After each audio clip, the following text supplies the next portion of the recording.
Hello दोस्तों। आज अपन cover करेंगे स्टॉप डायरिया कैंपेन। ये भी एक तरह से चाइल्ड हेल्थ से रिलेटेड प्रोग्राम है, जिसका पीडीएफ का लिंक है नोट्स के लिए, वो डिस्क्रिप्शन में दे रखा है, वहां से आप देख सकते हो, डाउनलोड भी कर सकते हो। अपने चैनल का नाम है डॉक्टर श्याम पीएसएम कॉन्सेप्ट। वहां पे आपको पीएसएम रिलेटेड कई सारे आपको वीडियो मिल जाएंगे, वहां से आप लाइक और सब्सक्राइबर जरूर करें। ठीक है ना। अपन स्टॉप डायरिया कैंपेन की बात करें तो इसमें अपन क्या क्या कवर करने वाले हैं इस प्रोग्राम के अंडर में। सबसे पहले स्लोगन क्या है इस कैंप का, इसका गोल क्या है, ड्यूरेशन क्या है, कैंप कब कैंप ये ऑर्गेनाइज किया जाता है, इसके ऑब्जेक्टिव क्या है, कौन इसकी स्ट्रेटेजी है जिसके ऊपर ये प्रोग्राम रन करता है। ठीक है ना। प्रोग्राम से पहले प्री कैंप फेज में क्या एक्टिविटी होती है, फिर इसके टारगेट बेनिफिशियरी क्या कौन कौन से जिसको इस कैंप का बेनिफिट मिलता है, और लास्ट में अपन करेंगे उस कैंप को जब ऑर्गेनाइज किया जाता है तब कौन कौन सी एक्टिविटी परफॉर्म की जाती है। ठीक है। इस कैंपेन के अपन स्लोगन की बात करें, स्लोगन क्या होता है, डायरिया की रोकथाम, सफाई और ओआरएस से रखे अपना ध्यान। सफाई और ओआरएस मेन इंपोर्टेंट है इस स्लोगन के पास। ठीक है। इसके गोल देखे अपन। ठीक है। स्टॉप डायरिया कैंपेन का zero child death due to the diarrhoea, diarrhoea की वजह से बच्चों की डेथ बिल्कुल ही नहीं होनी चाहिए। अब ड्यूरेशन क्या होता है कैंप का, 2 मंथ प्रिपेयरनेस कैंप होता है। कब इसको कंडक्ट किया जाता है, ड्यूरिंग समर या मानसून के टाइम पे, या डिजास्टर प्रोन पीरियड के टाइम पे इसको कंडक्ट किया जाता है। इसके ऑब्जेक्टिव्स की बात करें तो इसके 2 ऑब्जेक्टिव है इसमें, increase the ORS zinc coverage in children with diarrhoea, जिनको डायरिया हो रखा है जिन बच्चों में, वहां पे जिंक और ओआरएस कवरेज को इंक्रीज करना है, plus promote the correct practice किसके regarding, prevention and management of diarrhoea. ठीक है ना। किसको अपन को अवेयर करना है इसके रिगार्डिंग, केयर गिवर्स। ठीक है। जो बच्चों के पेरेंट्स हैं उनको। की स्ट्रेटेजी की बात करें अपन, ठीक है, तो 4 स्ट्रेटेजी आती है। सबसे पहले क्या होता है स्ट्रेटेजी में, to ensure the availability of ORS and zinc at the household level पे। ठीक है। इसके लिए अपन आगे देखेंगे कि जब प्री कैंपेन फेज होता है उस टाइम जहाँ भी जिस भी घर में लेस देन 5 ईयर एज के बच्चे होते हैं, वहां पे उस हाउस होल्ड में ओआरएस और जिंक की सप्लाई की जाती है। प्लस नेक्स्ट स्ट्रेटेजी देखें अपन, to strengthen the health facility for dehydration management. ठीक है ना। कि जैसे कोई सीवियर केस डिहाइड्रेशन का, तो वहाँ पे हेल्थ फैसिलिटी पे उसको प्रॉपर मैनेजमेंट के लिए प्रॉपर सेटअप हो। Plus use of the IEC और बीसीसी एक्टिविटीज, मास मीडिया के थ्रू, स्लोगन, ठीक है ना, के थ्रू, पेम्पलेट के थ्रू अवेयरनेस फैलाना है। ठीक है ना। और लास्ट देखे तो promote the inter sectoral coordination, के इसमें अवेयरनेस में मल्टीपल डायरिया कंट्रोल के लिए अपन को मल्टीपल सेक्टर का इन्वॉल्वमेंट की रिक्वायरमेंट होती है। जैसे हेल्थ हो गया, एजुकेशन सेक्टर हो गया, ठीक है ना, सैनिटेशन सेक्टर हो गया, तो मल्टीपल सेक्टर का ठीक है ना इंटीग्रेशन होगा, तो अपन डायरिया को जो कैंप है उसको स्मूथली ऑर्गेनाइज कर पाएंगे और डायरिया को कंट्रोल कर पाएंगे। इसमें अपन, ठीक है, प्री कैंपेन फेज की बात करें तो कब उसको, उसका ड्यूरेशन कब होता है, 2 जून टू 15 जून तक होता है।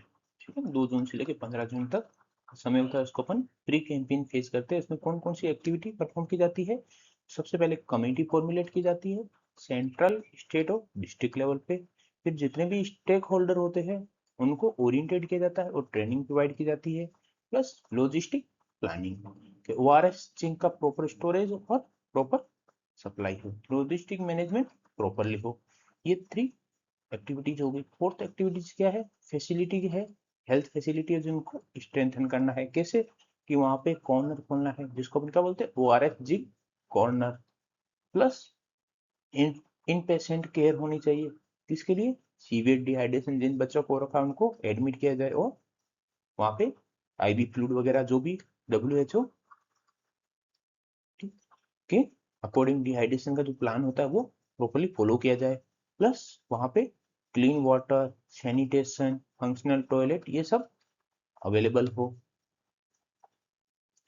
ठीक है, IEC material, information education and communication material preparation and distribution. इसमें क्या होता है कि अपन, ठीक है ना, अपन होर्डिंग हो गया, पोस्टर हो गया, पैम्पलेट हो गया, ठीक है ना, वीडियो हो गया, ये सब डिस्प्ले करते हैं, ठीक है ना, कहाँ पे, एट ओआरएस जिंक कॉर्नर पे। प्लस और कहाँ प्लेसमेंट करते हैं, जहाँ पे कोई स्ट्रेटेजिक या मेन लोकेशन है, कोई चौराया हो गया, ठीक है ना, ये वहाँ पे ये सब प्लेसमेंट करते हैं। कब, प्रायर टू द कैंपेन कि कैंप, और ये, ठीक है ना, ये सब एक्टिविटी करने का जो ड्यूरेशन होता है वो कब था, 2 जून से लेके 15 जून तक का, ठीक है ना, उस टाइम पे अपन ये चारों की चारों एक्टिविटी परफॉर्म करते हैं। फिर एक इसके टारगेट बेनिफिशियरी कौन कौन से इस कैंपेन के, कि ऑल अंडर 5, ठीक है ना, चिल्ड्रन, ठीक है, 5 साल से जितने भी छोटे बच्चे हैं उनको टारगेट बेनिफिशियरी के रूप में किया जाता है, जहाँ पे उनके हाउस होल्ड लेवल पे pre positioning of ORS zinc, क्या उनके घर पे ओआरएस जिंक का सप्लाई प्रोवाइड की जाती है। नेक्स्ट दूसरे बेनिफिशियरी कौन है, कि अंडर 5 ईयर चिल्ड्रन है जो सफर कर रहे हैं डायरिया से, उनको ट्रीटमेंट के लिए ओआरएस और जिंक प्रोवाइड किया जाए। तो ये टारगेट बेनिफिशियरी हो गए। अपन अब कैंपेन एक्टिविटी की बात करें, वहां पे कौन कौन सी एक्टिविटी परफॉर्म की जाती है। अपन ने क्या देखा था कि डायरिया कंट्रोल जो कैंपेन है, डायरिया स्टॉप कैंपेन, वो कितने मंथ का होता है, 2 मंथ का होता है, ठीक है ना, कब, जून और जुलाई मंथ में ऑर्गेनाइज किया जाता है, जिसमें से 2 जून से लेकर 15 जून तक प्री प्लानिंग होती है, प्री कैंपेन एक्टिविटीज होती है, और 16 जून से लेकर 31 जुलाई तक इस कैंप एक्टिविटी होती है, ठीक है, 15 दिन के लिए प्री प्लानिंग और 1.5 महीने के लिए कैंप की एक्टिविटी होती है। कैंप की एक्टिविटी 2 लेवल पे होती है, एक कम्युनिटी लेवल पे और एक दूसरी होती है हेल्थ फैसिलिटी लेवल पे। तो सबसे पहले अपन कम्युनिटी लेवल पे कवर करेंगे कौन कौन से एक्टिविटी परफॉर्म की जाती है। तो सबसे पहले डिस्ट्रीब्यूशन ऑफ ओआरएस, कितने पैकेट, 2 पैकेट, प्लस जिंक कितने टेबलेट, 14 टेबलेट, कहाँ पे, हाउस होल्ड लेवल पे। ये अपन प्री कैंपेन फेज में अपन इसको पहले से प्री पोजिशन या प्री डिस्ट्रीब्यूशन कर देते हैं। Plus demonstration of the ORS preparation के रिगार्डिंग डेमोन्स्ट्रेशन करेंगे, कैसे प्रिपेयर किया जाता है, कैसे यूज किया जाता है। प्लस हर आंगनवाड़ी सेंटर पे ओआरएस जिंक कॉर्नर अवेलेबल हो।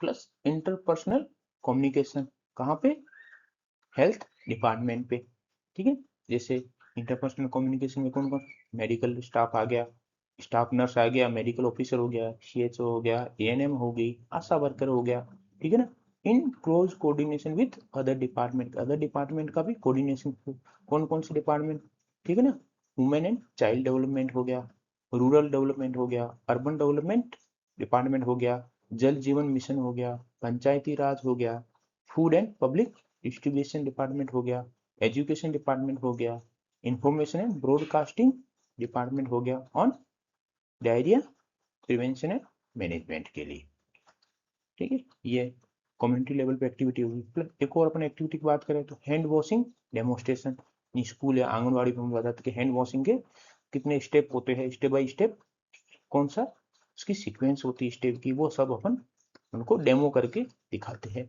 प्लस मेनली फोकस कहाँ किया जाता है, जो आउटरीच एरिया होते हैं, जैसे स्लम एरिया हो गए, रिमोट एरिया होगी, वो मेन फोकस रहते हैं ड्यूरिंग कैंपेन के टाइम पे कि इस एरिया में डायरिया को कंट्रोल करना जरूरी है।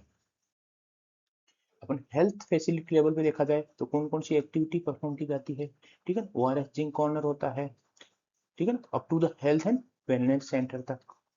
प्लस जो भी ट्रीटमेंट का जो स्टैंडर्ड प्रोटोकॉल है उसको प्रॉपरली फॉलो किया जाए। प्लस सीवियर डिहाइड्रेशन को मैनेज करने का प्रॉपर सेटअप हो हेल्थ फैसिलिटी लेवल पे। प्लस वहां पे क्लीन ड्रिंकिंग वाटर की सप्लाई हो और प्रॉपर सैनिटेशन हो और वाटर क्वालिटी की प्रॉपरली मॉनिटरिंग हो। यदि हेल्थ फैसिलिटी लेवल पे ये एक्टिविटी परफॉर्म की जाती है, इसके थ्रू अपन डायरिया को स्टॉप कर सकते हो, ट्रीट कर सकते हैं।